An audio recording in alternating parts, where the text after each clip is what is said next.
What's it like running a fifth generation family business? I get a lot of questions on this, and today I'm going to answer some of the most common ones. Before I do, please take a quick second. If you're in the stone industry, subscribe to my channel. New videos come out every Friday. Subscribe so you don't miss out. Now, I'll get into answering some of the most common questions I get as the fifth generation president of a 135 plus year old family business. First, a brief family history. Willard Franklin Meyers, my great-great-grandfather on my mom's side, started the WF Meyers Company in Long Island City, New York in 1888. His son-in-law, Victor Alexander Thornton Albright, my great-grandfather, who I'm named after, moved the business to Indiana and navigated 2 world wars and a Great Depression while he was leading the place. Had to be fun, I'm sure. My great uncle Willard was the third generation to run WF Meyers. And if you've ever watched 30 Rock, Alec Baldwin's character has a pretty good quote about the third generation when moving to America. He says, the first generation moves to America, works their fingers to the bone, and dies with nothing. Second generation builds up an empire, and the third generation goes snowboarding. Willard didn't snowboard, but he did go to the Columbia Club. After Willard was my dad, Ken Barnes. And Willard didn't have any kids of his own. Willard's niece, my mom, married some guy who didn't seem like a total loser. He wasn't. That was my dad. My dad ran the business for 30 years before I did.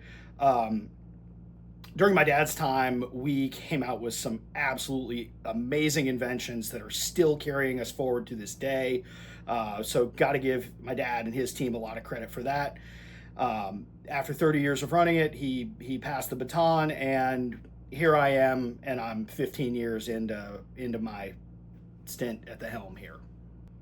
So one question I get all the time, how did you get into doing this?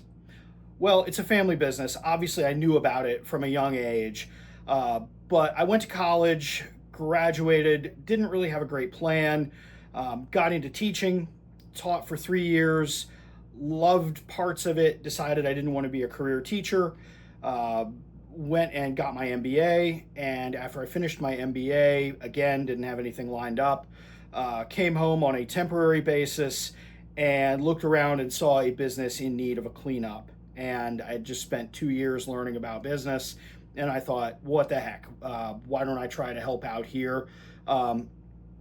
So I worked on staff for about a year and a half, and after a year and a half or so, I came to my dad and my mom, and I told them, I said, guys, you're wasting your money on me at this point. You need to either let me run the place and give me the authority I need, or you need to cut me loose and let me go find something else to do. My dad, God love him, was burnt out, was ready to be done, and turned the keys over to me in 2013. So that's kind of how it is that I've come to arrive here. Another question I get is, did you think you'd be doing this when you grew up? As you maybe could tell from my previous answer, I was never one of those kids who knew what he wanted to be when he grew up. Of course, wanted to play in the NBA, but 5'6", thanks mom. And thought professional soccer would be a lot of fun, but that's too much running, so no thanks. So yeah, never really knew what I wanted to do when I grew up. When I got to Florida and taught middle school, I established and coached a baseball team, and that experience taught me that I really like building things, and building an organization was incredibly gratifying. And I thought, well, what if I take this same approach and apply it to business? And instead of, entrepreneurship and building my own business from scratch, I've been able to kind of build on previous generations and their work. A lot of times people will ask if I like what I do. I really do. I love the challenge. I love the variety. I love that no 2 days are ever the same. You can come into work expecting one thing and get something totally different, for better or worse. And that is something that I really appreciate about this job and this business. I get this one all the time. Did your parents pressure you into doing this? The answer is no. I had wonderful parents who supported me no matter what I wanted to do. They never made it sound like Myers was an obligation. My dad, in fact, encouraged me to do something else. Um, Looking back, I'm glad I didn't listen. I love what I do, never felt any pressure, and I know that has helped me enjoy this experience as much as I have. Another question I get asked pretty often is, do you feel pressured to do things in a certain way? Do you feel pressured to do things the way your dad would have done them, or the way your great uncle or great great grandfather would have done them? The answer to that's no, um, for a couple reasons. I think my dad really struggled with this a little more than I do, perhaps because he wasn't blood related to Willard F. Myers.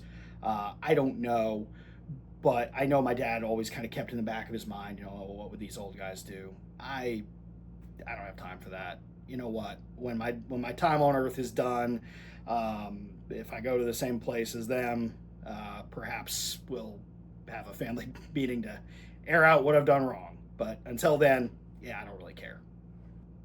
One other question that I always enjoy is, how does a business last this long? And my mom, I think, had the all-time best answer to this. She was asked this when we were giving an industry tour, and she got very quiet, and she thought for a second, and she said, "Well, we reproduce slowly and infrequently." And it's a funny answer, especially coming from my mom, if you know her, but it's true. There are no shareholder disputes because there are not that many shareholders. We've kept the shares, we've kept company control consolidated over the years. And I think that our industry, we are not the only fifth generation business in the stone industry. Matter of fact, we're kind of new kids on the block compared to some of our customers who we sell to. There are some customers who can trace back 6, 7 generations or so, and have just an incredible family history of working with stone. So there's something about this industry that just tends to keep families in it in many cases. Um, so I think by keeping our ownership small, and by keeping things orderly, proper succession planning from previous generations, I think that's really how we've been able to do it. Another one I get every now and again is, has the business always done the same thing? Has the business always made the same products? The answer to that's yes and no. We have always had at least some level of focus on diamond tooling for cutting stone, ever since Willard F. Myers himself was working on that technology in New York in the 1880s. But of course, over time, our products have changed. We used to make a ton of carbide products. We used to make carbide tip wood saws. We used to make cork knives for cutting cigarette papers. We used to make a spring-loaded frog gig at one time. During World War II, we made Norden bomb sights. So over the years, the business has morphed, it has changed. Items have come into production and gone out of production. And in any business this old, you're probably going to see at least some of that. But at the core, we've dabbled with machine making off and on, with varying degrees of success. But overall, our focus has always, at least in part, been on the stone industry and consumable diamond tooling for the stone industry.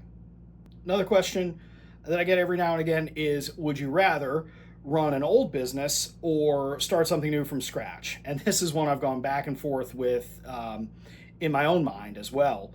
And I think the answer to that is, I would rather run a business that's already established. No matter how flawed, if you've got a business, you've got a product or a service that you're providing, and you've got a customer who's paying you for it. And if you're starting something from scratch, you don't have either of those things, and those two things can be very difficult to acquire. So that being said, an old business does come with old problems, and I've inherited some of them. I probably know more than most people my age know about pension plans, because I went through a distress termination on one of them. One of the first things I did when I got here, and honestly, that probably merits its own video. It was a 3-year long process, but once we got through it, that kind of gave our company a new lease on life, so to speak. So Old business does come with old antique problems. We had old equipment, still have old equipment, old building, but still, those established customer relationships and the products that are already working for those customers, very important. Can't overlook that. Another question I get asked is, well, okay, what changes have I made? What changes have you made? So some of the changes that I've made, kind of in a nutshell, I've changed the management team. Been pretty intentional about that. I have tried to be more visible to our customers than maybe my dad was, especially towards the end. Um, I have cut some products that were no longer really working for us, and in a phrase, I think I've maybe professionalized the business, taking it from um, less of a hobby shop that makes tools occasionally and will do whatever, to more of a business approach, more of a, hey, we've got some systems, we're going to follow some steps, and we're going to do that so the customer gets exactly what they want, exactly when they want it. So it kind of, in short, that's what I've done here. So those are some of the most common questions I get, and kind of some of my thoughts and some of my answers. If you are in the stone business, or if you've enjoyed watching this video, please take a second, subscribe to my channel. I really appreciate it. It helps me out a ton. Thanks for watching, and I'll catch you next time.